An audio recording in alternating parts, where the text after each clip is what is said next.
시편 51편 우리 1절로 우리 마지막 절까지 우리 한 절씩 교독하며 읽도록 하겠습니다. 하나님이여, 주의 인자를 따라 내게 은혜를 베푸시며 주의 많은 긍휼을 따라 내 죄악을 지워 주소서. 나의 죄악을 말갛게 씻으시며 나의 죄를 깨끗이 제하소서. 물은 나는 내 죄가를 아오니 내 죄가 항상 내 앞에 있나이다. 내가 주께만 범죄하여 주의 목전에 악을 행하였사오니 주께서 말씀하실 때에 의로우시다 하고 주께서 심판하실 때에 순전하시다 하리이다. 내가 죄악 중에서 출생하였으며 어머니가 죄 중에서 나를 잉태하였나이다. 보소서, 주께서 진실이 진실함을 원하시니 내게 지혜를 은밀히 가르치시리라. 우슬초로 나를 정결하게 하소서. 내가 정하리이다. 나의 죄를 씻어주소서. 내가 눈보다 희리이다. 내게 즐겁고 기쁜 소리를 들려주시사 주께서 꺾으신 뼈들도 즐거워하게 하소서. 주의 얼굴을 내 죄에서 돌이키시고 내 모든 죄악을 지워주소서. 하나님이여, 내 속에 정한 마음을 창조하시고 내 안에 정직한 영을 새롭게 하소서. 나를 주 앞에서 쫓아내지 마시며 주의 성령을 내게서 거두지 마소서. 주의 구원의 즐거움을 내게 회복시켜 주시고 자원하는 심령을 주사 나를 붙드소서. 그리하면 내가 범죄자에게 주의 도를 가르치리니 죄인들이 주께 돌아오리이다. 하나님이여, 나의 구원의 하나님이여, 피 흘린 죄에서 나를 건지소서. 내 혀가 주의 의를 높이 노래하리이다. 주여, 내 입술을 열어 주소서. 내 입이 주를 찬송하여 전파하리이다. 주께서는 제사를 기뻐하지 아니하시나니 그렇지 아니하면 내가 드렸을 것이라. 주는 번제를 기뻐하지 아니하시나이다. 하나님께서 구하시는 제사는 상한 심령이라. 하나님이여, 상하고 통회하는 마음을 주께서 멸시하지 아니하시리이다. 주의 은택으로 시온의 선을 행하시고 예루살렘 성을 쌓으소서. 같이 읽겠습니다. 그때 주께서 의로운 제사와 번제와 온전한 번제를 기뻐하시리니 그때 그들이 숫소를 주의 제단에 드리리이다. 아멘. 하나님이 인정하시는 단 한 가지 마음, 이러한 제목으로 우리가 하나님의 말씀을 함께 나누도록 하겠습니다. 우리가 오늘 시편 51편은 이 다윗이 밧세바와 간음하고 나서 하나님 앞에 그 침상에 젖도록 눈물로 통회하면서 자복하면서 회개하는 그 아주 가장 대표적인 회개시입니다. 이 시편 51편의 말씀을 우리가 오늘 다 한꺼번에 읽었는데 이것은 단지 다윗 한 사람의 어떤 회개 경험이라기보다는 구원을 갈망하는 이 모든 사람들이 반드시 경험해야 될 이 회개 과정을 이렇게 순서대로 설명하고 있다는 데 큰 의미가 있습니다. 우리가 오늘 시편 51편 그 후반부에 우리가 주께서 받으시는 그 제사가 나옵니다. 16절부터 보면 주께서는 제사를 기뻐하지 아니하시나니 그렇지 아니하면 내가 드렸을 것이라. 주는 번제를 기뻐하지 아니하시나이다. 하나님께서 구하시는 제사는 상한 심령이라. 하나님이여, 상하고 통회하는 마음을 주께서 멸시하지 아니하시리다. 여러분, 여기서 우리가 한 가지 꼭 우리가 기억해야 될 것은 뭐냐면 하나님께서 이 제사를 받으실 때 아무 제사나 받으시는 것이 아니라 상한 심령으로 드리는 제사만 받으시겠다라고 말씀을 하시고 계시는 거예요. 우리가 지금으로 말하면 이 상한 심령으로 드리는 예배가 아니라면 하나님께서는 모든 예배를 받지 않으시겠다는 거예요. 그래서 정말 우리가 이러한 하나님의 그 뜻이 과거에나 지금이나 동일하게 역사하시는 걸 믿으십니까? 저는 그걸 믿어요. 그렇다면 나는 과연 상한 심령인가? 내 마음은. 우리가 이것을 나누기를 원하는 건데 아주 오래전에 제가 어떤 입신간증 하나가 이렇게 기억이 납니다. 이 설교를 준비하면서 아주 신실한 권사님이 한 분 계셨어요. 아주 믿음이 좋으시고 모든 예배를 다 참석하시고 교회에서 아주 으뜸 권사님으로 이렇게 인정을 받으시고 칭찬을 받으셨던 그 권사님이 기도 중에 입신을 경험하셨습니다. 그 입신을 통해서 이제 기도 중에 입신을 하고 천국에 가서 예수님을 만났는데 그 예수님의 말씀에 넋이 나가 버렸어요. 그럼 어떤 말씀이냐면 예수님께서 그런 말씀을 하시는 거예요. 그 권사님에게. 내가 너를 평생도록 지켜보았다. 네가 태어날 때부터 지금 이 순간까지 네가 살았던 모든 것들을 내가 단 한순간도 지나친 적이 없다. 그렇게 말씀하시면서 어떤 말씀을 하시냐면 네가 평생도록 수천 번의 예배를 드렸지만 내가 너를 통해 받은 예배는 단 2번뿐이다. 그 말을 듣고 이 권사님은 넋이 나가버렸어요. 왜냐하면 누구보다 열심히 했었고 누구보다 교회 안에서 중직자였고 봉사도 열심히 했고 그렇게 했는데 주님께서 입에서 그래도 2번이라도 인정해 주신 게 어딘가요? 저는 그런 생각이 들어요. 그냥 내가 너를 도무지 알지 못한다. 우리가 성경에 나오는 대로 그런 어떠한 음성이 들려왔다면 정말 이건 기절초풍할 것 같았지만 그래도 2번이라도 주님이 인정해 주셨다는데 저는 이 권사님에게 희망이 있다는 생각이 들더라고요. 우리가 오늘 시편 51편 17절 말씀에 비춰보면 주님이 받으시는 제사는 오직 상한 심령으로 드리는 제사만 받으신다 그럽니다. 그런 예배만 받으신다라고 성경에 분명히 기록되어 있는데 이게 다윗 때나 지금이나 똑같다는 거예요. 그때 하나님은 그때 하나님이고 지금은 은혜 시대니까 하나님이 그냥 다 너그럽게 용서해 주시고 다 받아주시고 그런다고 생각하시면 안 됩니다. 근데 오늘날 수많은 성도님들이 이 상한 심령으로 교회 나오시는 분도 거의 없고 상한 심령으로 하나님께 예배드리는 성도님들을 찾는다는 것이 얼마나 힘든 시대인지 몰라요. 여러분 이 권사님의 간증은 정말 충격 그 자체인 것입니다. 오늘 우리도 예외가 아니라는 것을 여러분들이 꼭 기억을 하셔야 됩니다.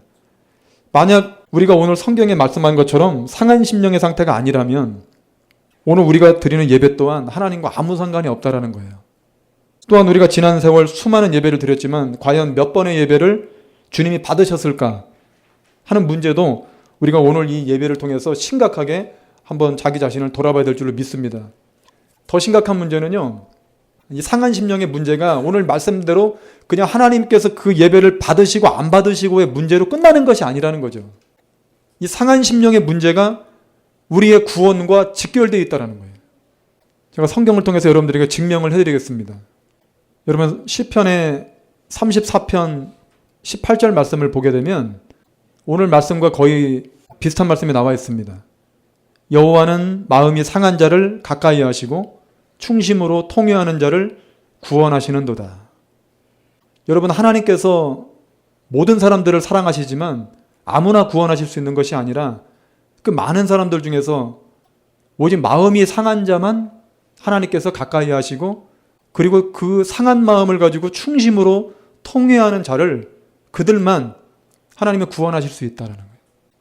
이건 교회를 종교적으로 접하신 분들은 이 말이 무슨 말인지 이해를 못할 겁니다. 그러나 정말 자기의 문제와 자기의 죄와 자기의 상황들을 통해서 하나님을 정말 인격적으로 만난 성도들은 이게 무슨 말인지 이해가 가요. 여기에만 있는 게 아닙니다. 이사야에 또 나옵니다. 이사야에서 61장 1절에 보니까 이사야 선지자가 하나님께 명을 받을 때 이런 말씀을 하십니다. 주 여호와의 영이 내게 내리셨으니 이는 여호와께서 내게 기름을 부으사 가난한 자에게 아름다운 소식을 전하게 하려 하심이라. 나를 보내사 마음이 상한 자를 고치며 포로된 자에게 자유를 갇힌 자에게 노임을 선포하며. 여러분 이사야 선지자가 고칠 수 있는 사람은 어떤 사람뿐입니까? 마음이 상한 자만. 여러분 하나님도 마음이 상한 자만 가까이 하실 수 있고 마음이 상한 자만 구원하실 수 있는 걸 여러분 믿으셔야 돼요. 그렇다고 한다면 하나님께서 원하시고 하나님께서 인정하시고 하나님께서 구원하실 수 있는 마음의 상태는 오직 하나 뭡니까? 상한 마음.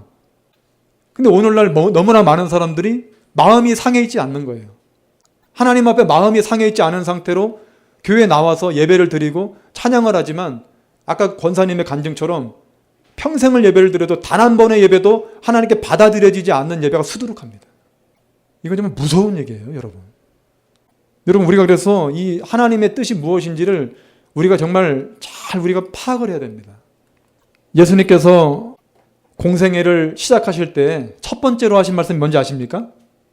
마태복음 1장 15절 말씀인데 예수님께서 처음으로 이제 3년간의 공생애를 딱 시작하실 때 첫 번째 그 입을 떼신 말씀이 뭐냐면 때가 찼고 하나님의 나라가 가까이 왔으니 회개하고 복음을 믿으라. 이게 주님의 첫 번째 말씀이셨어요. 복음을 믿는데 그냥 믿는 게 아니라 어떻게 하고?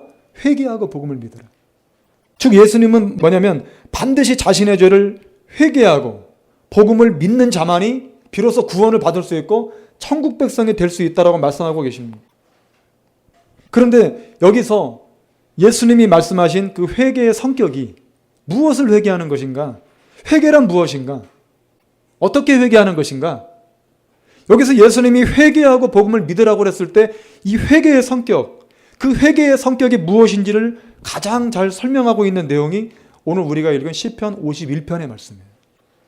오늘 우리가 읽은 이 시편 51편의 이 회개의 이 흐름을 우리가 한번 잘 살펴보시면은요, 우리가 매우 중요한 포인트 하나를 발견할 수 있습니다. 여러분, 가짜의 회개가 범람합니다. 하나님이 받지 않는 그러한 거짓된 회개, 가짜 회개가 오늘날 얼마나 많은지 몰라요.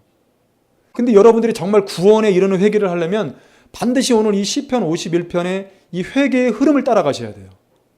여러분들이 회개하려고 노력하셔도 안 되고 회개를 쥐어 짜려고 하셔도 안 됩니다. 회개는 어차피 이건 하나님의 은혜로 되는 겁니다.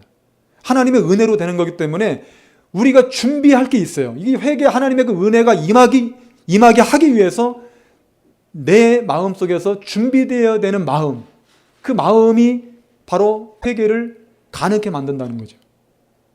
여러분, 오늘 우리가 이 시편 51편을 통해서 반드시 여러분들이 한 가지 주목해야 될 거는 뭐냐면, 다윗이 지금 밧세바와 간통을 하고 처절하게 지금 회개하고 있습니다. 근데 여러분 잘 보세요. 이 회개의 어떤 흐름들을 보세요. 이 다윗이 밧세바와 간통했던 그 특정 범죄, 간음의 죄죠. 간음의 죄, 음란의 죄. 그 음란의 죄를 놓고, 그 죄만 놓고 울부짖고 있다기보다는 더 근본적으로 자신의 존재와 자신의 어떤 모습 전체에 대한 그런 거에 대해서 깊이 회개하고 있다는 사실을 우리가 알아야 돼요. 다시 말하면 간음의 죄를 통해서 하나님께 회개의 자리로 나아갔지만 그 회개의 자리에서 다윗은 자기 자신이 왕이었지만은 다윗이 어떤 사람이었어요? 골리앗을 무너뜨린 하나님의 사람이었거든요. 하나님의 성령을 받은 사람이었거든요. 하나님의 은총을 입은 자였거든요.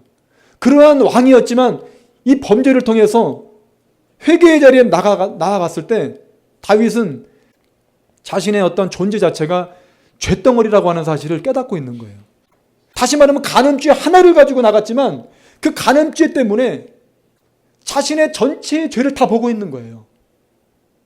내 마음속에 뿌리 깊게 내려져 있는 그 죄의 모습들을 있는 그대로 다 보고 있는 거예요. 여러분, 이거 회개의 어떠한 기본 뿌리가 여기서 나오는 겁니다. 이 깨달음이 회개에 있어서 너무너무 중요합니다. 오늘날 거짓 회개가 난무하는 이유, 많은 사람들이 나름대로 회개하려고 하다가 포기하는 이유는 뭐냐면, 내가 알고 있는 몇 가지 죄들은 내가 회개하는 어떠한 신용을 할 수가 있어요. 음란했거나 돈을 사랑했거나 혈기를 부렸거나 우리가 그동안 몇 가지 죄들을 통해서 하나님께 나름대로 회개를 하고 나면 더 깊이 회개하는 사람들은 정말 다윗처럼 눈물 콧물 쏟으면서 그 몇 가지 죄를 회개할 수 있지만 그 회개가 끝나고 나면 자기는 회개할 게 없다고 그래요. 여러분, 그건 회개가 아닙니다. 그것은 몇 가지 죄를 뉘우치는 거지 회개가 아니라고 하는. 하나님이 우리에게 원하는 회개라는 건 뭐냐면 단순하게 몇 가지 죄를 우리가 하나님께 잘못했습니다, 다시는 안 그러겠습니다, 이런 식의 어떠한 그런 것이 아니라 오늘 다윗이 고백하고 있는 것처럼 자신의 존재 자체, 자기 자신이 그냥 죄 공장인 거예요. 이게 마치 우리가 자판기에 돈을 넣고 버튼을 누르면 그 밑으로 음료수가 떨어지는 것처럼 마치 우리 존재 자체가 사방팔방 어디에서 버튼만 누르면 어디에서든 죄가 튀어나올 수 있는 자기 존재에 대한 죄성을 깨닫는 거예요. 여러분, 그게 바로 회개의 시작이라고 하는 것입니다. 여러분, 5절 보세요. 내가 죄악 중에 출생하였으며 어머니가 죄 중에 나를 잉태하였나이다. 다윗은 죄를 회개하면서 어머니의 태 속에서 태어난 그 자체가 죄덩어리로부터 태어났다는 것을 그냥 인정을 하고 있어요. 여러분, 인간이 죄를 짓고 타락했다는 것이 이렇게 무서운 사건이에요. 인간이 아담과 하와를 통해서 죄의 어떠한 유혹을 통해서 정말 어릴 적부터 엄마의 뱃속에서 출생할 때부터 죄를 그냥 양산해낼 수 있는 죄의 공장으로 태어나는 거예요. 그냥 우리가. 하나님은 이것을 우리에게 깨달으라고 하는 거예요. 네가 단순하게 이 죄 때문에 네가 회개하는 것이 아니라 너는 그 죄 말고도 너의 모든 것이 바로 네가 죄를 지울 수밖에 없는 존재라고 하는 사실을 깨닫지 못하면 너는 결코 상한 심령이 될 수 없다. 정말 그 심령이 아니라면 너의 전부를 하나님께 드릴 수가 없다. 여러분, 이것이 바로 회개의 가장 중요한 원리라고 하는 거예요. 여러분 스스로를 여러분들이 정말 너무 그럴듯한 사람이라고 생각하지 마세요. 내가 적어도 저 사람처럼 이런 죄는 안 짓고 이런 죄는 안 짓고 이렇게 말하지 마세요. 우리가 살면서 우리가 주변 사람들을 통해서 내가 알지 못했던 많은 죄들을 발견하게 됩니다. 하나님께서 그래서 우리에게 많은 사람들을 주변에 허락하시는 이유는 하나님의 목적은 다 하나 아니겠습니까? 하나님의 목적은 우리 모두가 다 구원받고 천국 가기를 원하시는 거죠. 하나님은 여러분 모두가 다 구원과 영생을 얻기를 원하시는 거예요. 그러려면 우리 마음이, 우리가 죄로 태어났는데 그 죄덩어리 그 자체를 갖고 우리가 천국에 갈 수는 없잖아요. 죄악된 마음 그거 가지고 우리가 하나님 나라에 들어갈 수가 없잖아요. 그래서 하나님은 어떻게 하든지 간에 여러분들을 사랑하시기 때문에 그 죄들을 보게 하고 싶으신 거예요. 그 죄들을 느끼게 하고 싶으신 거예요. 그 죄에서 끄집어내고 싶으신 거예요. 그래서 때로는 내 마음에 맞지 않는 남편을 허락하신 것이고, 때로는 내 마음에 맞지 않는 아내도 허락하신 것이고, 말썽 부리는 자식들도 허락하시는 것은 고통을 받으라고 하는 것이 아니라 그 고통 속에서, 그 문제들 속에서 네 죄를 봐라, 그 말입니다. 다윗은 좋은 사람이었지만, 왕이었지만, 누가 봐도 위대한 하나님의 종이었지만, 그래도 하나님께서 밧세바를 간통할 때 그걸 막지 아니하시는 이유는, 막을 수도 있었지만 탕자가 집을 나갈 때 아버지가 돈을 안 주면 안 나가는 겁니다. 근데 아버지가 돈을 줄 수밖에 없는 것은 그의 어떻게 될 미래를 보고 계시기 때문에 어떻게 해서라도 마음이 상해서 하나님께 돌아올 수 있는 심령을 갖게 하기 위해서 하나님은 때로는 그 자녀가 죄를 짓고 그 고통받는 고난의 역경을 통과하는 것을 아시지만 허락하실 수밖에 없는 것은 하나님의 마음은 딱 하나예요. 회개할 수 있는 마음을 주시기 위해서. 여러분, 우리가 이 예수님의 이 마음을 아셔야 됩니다. 이 다윗의 이 회개의 흐름을 잘 보게 되면 하나님께서 원하시는 그 마음의 상태가 정확하게 나와 있습니다. 내가 죄악 중에서 출생하였으며 어머니가 죄 중에서 나를 잉태하였나이다. 단순하게 밧세바를 간음한 그 사건만 갖고 통렬하게 회개해도 되지만 다윗은 그것을 회개한 것이 아니라 더 깊이 들어가서 어쩔 수 없이 죄를 지을 수밖에 없는 나를 바라보고 있는 거예요. 여러분, 가장 하나님 잘 믿는 사람 뭐냐면 자기의 죄를 끌어안고 하나님께 나가는 거예요. 내 노력으로 내 힘으로 그 죄를 끊어보려고 하는 것이 아니라, 다시는 내가 그 죄를 안 지으려고 하는 것이 아니라, 내가 이렇게 죄덩어리 그 자체이기 때문에 하나님 없이는 나는 더 이상 죄를 이길 수 있는 힘이 없습니다. 이 고백을 가지고 하나님께 나아갔을 때 하나님께서 그 영혼을 불쌍히 여기셔서 은혜를 베푸시고 그 죄에서 그를 끄집어내실 줄로 믿습니다. 만약에 다윗 왕도 이 밧세바와의 그 사건이 아니었다면 아마 스스로 굉장히 교만해졌을 수도 있어요. 나는 당신들과는 다른 사람이라고. 그럴 수 있어요. 그러나 어쨌든 다윗도 이 사건을 통해서, 이 사건 때문에 엄청나게 많은 그 고난과 죄로 인한 그러한 고통들이 이제 나옵니다. 그렇지만 어쨌든 다윗은 이 사건을 통해서 더 깊이 하나님을 알게 됐고 하나님을 사랑하게 되는 그러한 하나님의 자녀로서 완전히 돌아오겠다는 사실을 우리가 알아야 될 줄 믿습니다. 여러분, 우리가 또 6절에 보면은 보소서 주께서는 중심이 진실함을 원하시오니 내게 지혜를 은밀히 가르치시리이다. 근데 그 진실이 뭘까요? 이 문맥에 보면 하나님이 원하는 내 마음의 진실이 뭘까요? 여러분들이 다른 사람들에 비해서 나름대로 괜찮은 사람이라고 말한다면 그건 하나님께 인정하는 그 범주에 못 들어갑니다.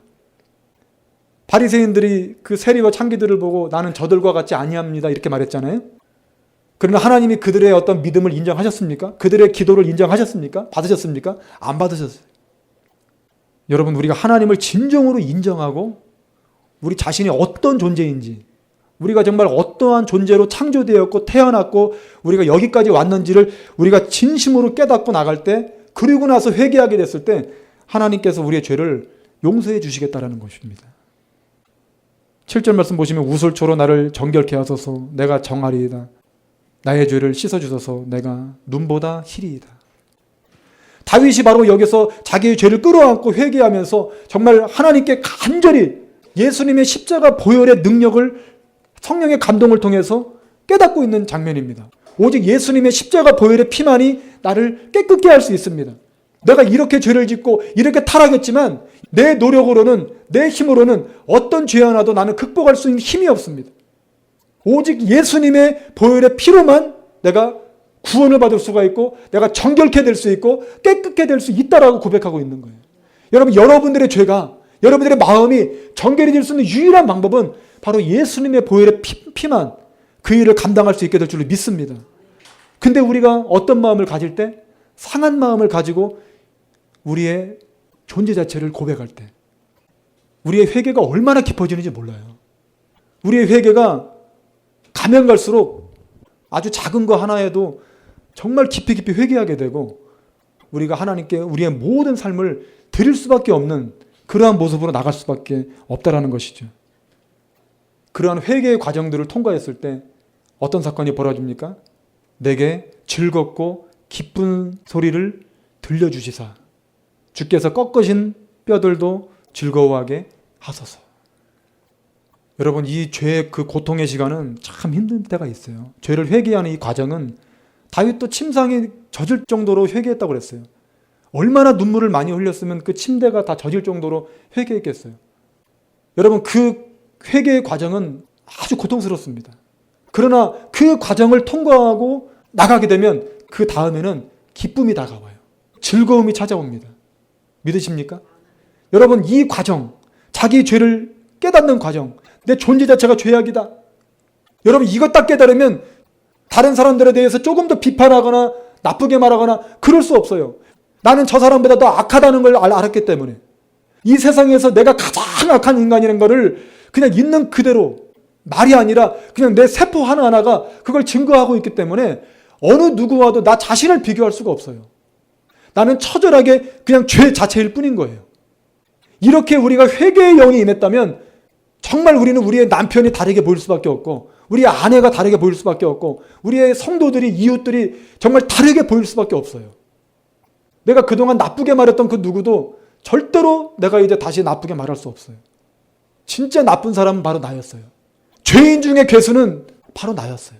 우리 가정이 불행했던 이유는 바로 나였던 거예요. 남편 때문이 아니라, 아내 때문이 아니라, 자식들 때문이 아니라 우리 가정이 불행했던 이유는 바로 내가 화근이었던 거예요. 진짜 회개한 사람들은 그걸 깨닫는 거죠. 진짜 회개한 사람들은 바로 그것 때문에 우는 거예요. 나는 왜 이렇게 변화가 안 될까? 그것 때문에 울고 그것 때문에 통렬하게 회개하는 거, 여러분, 저는 그게 상한 심령이라고 생각합니다. 그게 하나님이 인정하시는 단 한 가지 마음, 그게 바로 상한 심령이라는 결론에 도달하게 되는 거예요. 근데 오늘날 교회 안에 이 상한 심령을 갖고 있는 사람들이 있느냐? 그냥 자기 잘난 것에 살고 교회 나와도 자랑하고 시기하고 질투하고, 여러분, 그런 마음들을 하나님이 고쳐줄 수 없는, 하나님이 도저히 구원할 수 없는. 근데 다윗은 안 그랬어요. 다윗은 왕이었지만 다윗은 처절하게 바닥까지 내려가는 엄청난 그러한 고통의 시간을 겪습니다. 그러고 나서 비로소 그는 예수님의 피를 마음속에 되새기게 되었고, 그리고 그 주님께서 내가 깨달은 이 죄 때문에, 내가 정말 하나님 앞에 고백한 이 죄의 존재 그 자체 때문에 하나님께서 내 죄를 사해 주시고 용서해 주셨다라고 하는 사실을 다윗은 그 영으로 깨달은 거예요. 7절에 우슬초로 나의 죄를 씻어주셔서 내가 눈보다 어떻게 합니까? 희리이다. 죄사함이죠. 죄사함. 이러한 과정을 통과하지 않으면 우리가 아무리 회개한다 할지라도요, 그 회개는 하나님께 받아들여지지 않는 회개일 수 있어요. 다시 말하면 그 회개가 하나님께 받아들이지 않는다면 우리는 하나님의 그 죄사함의 기쁨과 죄사함의 그 감격도 우리는 경험할 수 없다라고 하는 것이에요. 그래서 정말 여러분 존재가 무엇인지, 여러분들이 지금까지 불행했던 이유가 무엇인지, 그 근본 원인이 무엇인지 그것만 깨달을 수 있다면 우리의 삶은 큰 놀라운 변화가 있게 될 줄로 믿습니다. 우리가 오늘 이 말씀 51편 17절 말씀, 하나님께서 구하시는 제사는 상한 심령이라 하나님이여 상하고 통회하는 마음을 주께서 멸시하지 아니하시리다. 만약에 우리가 상한 심령이 아니라면 주님은 우리의 기도나 우리의 예배나 우리의 모든 것들을 멸시하신다. 하나님께서 원하시는 게 아니라는 거예요. 하나님은 어쨌든 죄인된 인간을 천국으로 이끌기를 원하시는 거예요. 천국으로 이끌어서 영원한 영생을 주시기를 원하시는 거예요. 근데 우리가 이 땅에서 살면서 그 영원한 영생을 준비하는 하나님의 자녀가 되기 위해서는 반드시 우리가 이 과정들을 거쳐가야 되고, 마음이 철두철미하게 낮아져서 우리 자신을 하나님께 온전히 드릴 수 있는 그러한 저와 여러분들이 돼야 된다라고 하는 것이에요. 이러한 과정을 거치지 않는 사람들은 절대로 하나님을 목숨을 다해 찾지 않습니다. 이 회개의 이 강력한 이 자기의 죄를 깨닫는 이 상한 심령이 없는 사람들은 하나님을 생명대에서 찾지도 않고 부르지도 않고 하나님께 나가지도 않습니다. 그냥 주일날 교회만 나와서 예배만 봅니다. 그러나 그것은 하나님이 원하는 성도가 아닙니다.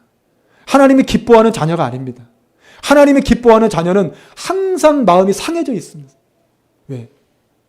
아침에도 일어나면 내 마음속에 죄가 올라오고 하루에도 12번씩 죄가 올라오고 그렇게 미워하지 말아야 되겠다고 그냥 그렇게 각오하고 하는데 또 죄가 올라오고 또 입만 열면 다른 사람 험담이 나오고 불평이 나오고 혈기가 올라오고 음란이 올라오고 괜찮아졌다 싶으면 또 마음속에 죄가 올라오고 그냥 그야말로 죄 찍어내는 공장이에요, 이게. 그러니 여러분 성도들이 정말 자기 죄를 깨닫지 못하면 어떻게 우리의 구원이 가능하겠으며 어떻게 우리가 하나님의 나라에 들어갈 수 있겠으며 그 죄를 근본적으로 깨닫지 못했는데 어떻게 그의 마음의 상태가 변할 수가 있겠어요. 우리는 끝까지 이 죄를 깨닫지만 이 죄가 올라오는 것은 저도 어쩔 수가 없어요. 저라고 해서 여러분보다 성화가 막 강력하게 이루어지고 그런 건 없습니다. 우리가 이 땅에 사는 동안에는 우리가 강력한 회개를 체험했어도요, 우리 안에서 올라오는 이 죄의 전행들은 막을 수가 없어요. 그랬을 때 우리의 반응이 중요합니다. 우리가 죄가 올라올 때 정말 지혜로운 사람들은 그 죄를 가지고요, 주님께 나가셔야 돼요. 주님께 나가서 주님께 자기의 존재를 한탄하셔야 돼요. 주님 또 올라옵니다. 내가 어제까지 각오했는데 또 올라옵니다.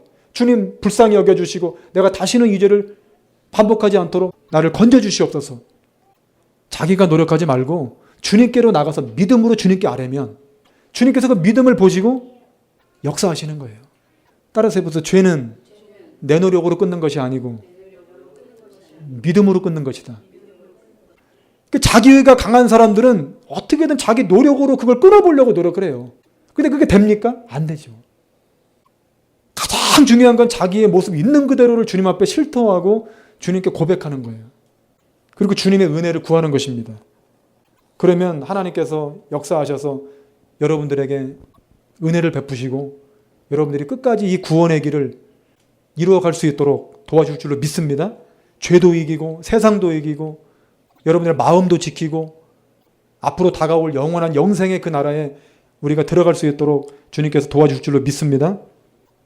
이것이 바로 오늘 우리가 이 시편 51편을 통해서 알 수 있는 이 상한 심령입니다. 이 상한 심령 외에는 하나님께서 인정받을 수가 없기 때문에 때로는 하나님께서 모세에게도 그러셨죠. 모세가 그 혈기왕성할 때 살인을 범하고 도망갔잖아요. 모세도 40년 동안 광야에서 연단받으면서 그 마음이 상한 심령이 된 것처럼 상한 심령 이전에는 반드시 죄가 있다는 거죠. 그러니까 상한 심령이 우리 마음속에 임하려면은 반드시 우리 마음속에 죄를 깨닫는 그 과정이 없이는 베드로도 어땠어요? 베드로도 예수님의 수제자였고 누가 봐도 그 사람은 하나님을 부인하지 않을 거라고 믿었는데 그 베드로가 예수님을 3번이나 부인했던 이 엄청난 사건, 그 사건 때문에 베드로의 그 이후의 삶은 죽을 때까지 상한 심령이었어요. 저는 한 가지 원리를 깨닫습니다. 성경에 나오는 모든 사람들의 마음은 다 상한 심령이었다는 걸 또 깨달았어요. 근데 오늘 우리가 다윗을 보니까 다윗도 지금 마음이 상한 심령을 토로하면서 상한 심령을 가질 때 주님이 제사를 받아주신다라고 고백하면서 다윗은 밧세바를 통해서 간음했던 그 간음의 사건들을 떠올리면서 자기가 얼마나 죄에 취약한 인간인지, 그냥 취약한 게 아니라 그냥 죄를 지을 수밖에 없는 그냥 죄덩어리 자체인가를 깨달았을 때 그 마음이 상한 심령이 되고 그 이후에 모든 예배가 하나님께 상달되고 하나님께서 인정받는 그러한 예배와 제사가 된다는 사실을 깨달았다고 하는 것입니다. 오늘 여러분도 하나님께서 이 예배를 통해서 이 말씀을 통해서 원하시는 것 딱 하나예요. 하나님은 여러분들이 정말 거룩해지는 것, 그건 두 번째 문제입니다. 여러분들이 지금 알고 있는 몇 가지 죄를 이기고 못 이기고 그것도 두 번째 문제예요. 근데 여러분들이 오늘 다윗이 고백했던 것처럼 내가 죄 중에서 태어났습니다. 하나님, 내가 어머니 못해서부터 내가 죄덩어리로 태어났습니다. 나는 어찌할 수 없는 불가능한 인간입니다. 나는 이제부터 내 노력을 다 포기합니다. 나는 하나님 한 분만을 의지합니다. 그래서 하나님께만 나가고 하나님만 바라보고 하나님만 의지하겠습니다. 여러분, 이 마음만 생기면 여러분의 구원은 시작됩니다. 이 마음만 생기면 여러분들의 예배요, 지금 부족해도 상달돼요. 연약해도 하나님 받아주세요. 왜? 그 자녀는 지금 부족해도 그거 끌어안고 나에게 나올 거라는 거 하나 알아요. 그래서 때로는 하나님께서 죄도요, 어쩔 수 없이 허용하실 수밖에 없는 것은 그 죄 때문에 결국은 마음이 상해져야 되기 때문에, 마음이 안 상하고 돌아오면 너무 좋지만 인간은 죄 짓고 타락해서 그런 어떤 고난 속에서, 연단 속에서 그 과정들이 없이는 마음이 상해지지 않기 때문에 하나님께서 때로는, 그러니까 세상에서 잘 되는 게 좋은 게 아니다. 그냥 사업이 성공하고 번창하고 자식들이 그냥 쭉쭉 뻗어나가고 잘 되는 게 결코 좋은 게 아니다. 한 사람 한 사람이 구원을 받으려면 반드시 마음이 상한 심령이 돼야 되기 때문에, 이건 참 힘든 얘기지만 하나님의 사랑입니다. 하나님의 은혜입니다. 그래서 우리는 오늘 결론 말씀으로 베드로후서 3장 9절 말씀에 우리가 다다르게 되는데, 오직 주께서는 너희를 대하사 오래 참으사 아무도 멸망하지 아니하고 다 회개하기에 이르기를 원하시느니라. 다시 말하면 우리는 이 땅에서 잠깐 사는 인생인데, 어떠한 문제, 어떠한 환난과 고난, 어떠한 염려와 근심들이 다가왔을 때, 어떠한 인간관계, 나쁜 인간관계, 나를 힘들게 하는 인간관계, 어떠한 상황이든지 간에 우리가 할 수 있는 것은 뭐냐면 그 모든 상황 속에서 회개하는 거예요. 이 환경 때문에 하나님, 내가 이래서 이 환경이 왔군요. 이러면 그게 상한 심령이 되는 거예요. 이 문제 때문에 하나님께서 나에게 이러한 병을 주셨군요. 그러면 그게 상한 심령이 되는 거예요. 내가 그렇게 찬송하고 그렇게 기도하고 그렇게 하나님께 간구했는데 하나님 기도 응답을 그렇게 안 해주십니까? 기도를 많이 했는데 하나님께서 내가 기도한 대로 응답해 주시지 않을 때, 들어주시지 않을 때 우리 마음속에서 하나님에 대해서 쓴뿌리가 올라와요. 하나님의 응답이 뭔지 아십니까? 뭐냐면 그 문제는 너에게 약이다. 네가 그것 때문에 회개해야 너 천국에 올 수 있어. 네가 어떤 인간인지가 드러나야, 그래서 네가 그것 때문에 나한테 나와서 부르짖고 다윗처럼 애통하고 회개해야 그때 비로소 마음이 상해질 수 있기 때문에 내가 너에게 그 환경을 허락한 거야. 그게 하나님 아버지의 마음이라는 거예요. 근데 오늘날 많은 사람들이 복만 받기 원하고 잘 되기만 원하고 비즈니스만 잘 되기를 원하고 돈 많이 벌기 원하고 자식들이 잘 되기를 원하고, 하나님이 다 주실 수 있는 것들이지만 지금 우리가 말한 이 먼저가 되지 않는다면, 이 시편 51편에 흐르는 이 순서대로 우리의 마음속에 그러한 상한 마음이 임하지 않는다면 그 많은 축복들이 결국에는 우리를 전부 지옥으로 끌고 가는, 이게 독약과도 같이 작용한다는 거예요. 여러분들이 하나님이라면 그걸 주시겠냐 이거예요. 여러분들이 하나님이라면. 아직 상한 마음도 안 됐고 아직 죄를 회개도 안 한 사람에게 그가 원한다고 돈도 주고 성공도 주고 줘보세요. 그럼 완전히 지옥 백성 될 거 아닙니까? 여러분이 하나님을 원망할 필요가 없습니다. 우리는 하나님의 그 사랑의 마음은 어찌하든지 간에 어제나 오늘이나 동일하게 변함없으시기 때문에 그 사랑을 붙잡고 끝까지 믿음의 길을 걸어간다면 여러분에게 놀라운 구원의 축복이 임하게 될 줄을 믿습니다. 기도하겠습니다. 걸어가신 아버지 하나님, 감사와 찬송과 영광을 주님께 올려드립니다. 오늘 시편 51편의 말씀을 통해서 다윗의 회개의 흐름을 통하여 우리가 구원의 길을 다시 걸어가기를 원합니다. 이것이 어느 한 사람의 특정의 범죄가 아니라 오늘 하나님께서 여기 모인 부족한 저희들의 마음속 하나하나를 다 터치하시고 이 과정의 경험들을 통해서 우리를 영원한 하나님의 나라로 인도하시기 위한 아버지의 그 놀라우신 사랑임을 깨닫고, 하나님, 우리가 하나님을 다시는 오해하지 않고 하나님이 왜 나에게 이러한 고통의 문제들을 허락하셨는지 우리가 그 하나님의 섭리를 보는 자가 되기를 원합니다.